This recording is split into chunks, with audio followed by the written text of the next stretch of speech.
we need to be aware of this as an ongoing issue and to be vigilant and to, do our best. Everybody can do something to contribute to ending the problem of gender-based violence. Of course, gender-based violence is not, as I say, just about women. I mean, in particular, I've had an opportunities to work with my LGBT youth in the certificate and also through their own clubs, to support their efforts and to raise awareness about the violence against particularly our LGBT youth. And to also, this is why and this was before me taking over, but the certificate was women's studies, but it became women's studies and gender relations to underline the importance of understanding gender in a very inclusive and broad way. So sexism is alive and all is not well, as I say. So it's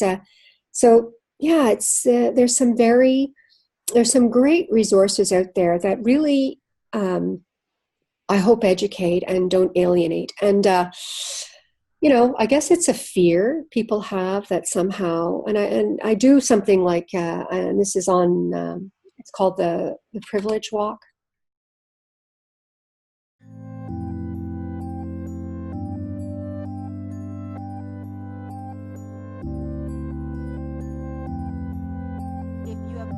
Tried to change your speech, if you were embarrassed about your clothes or house, if you would never think twice about being bullied or made fun of based on something you can't change, take one step back.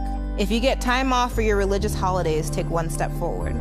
If you came from a supportive family environment, if you can see a doctor whenever you feel the need, if you are able to move through the world without fear of sexual assault, if you took out loans for your education, if there were more than 50 books in your house growing up.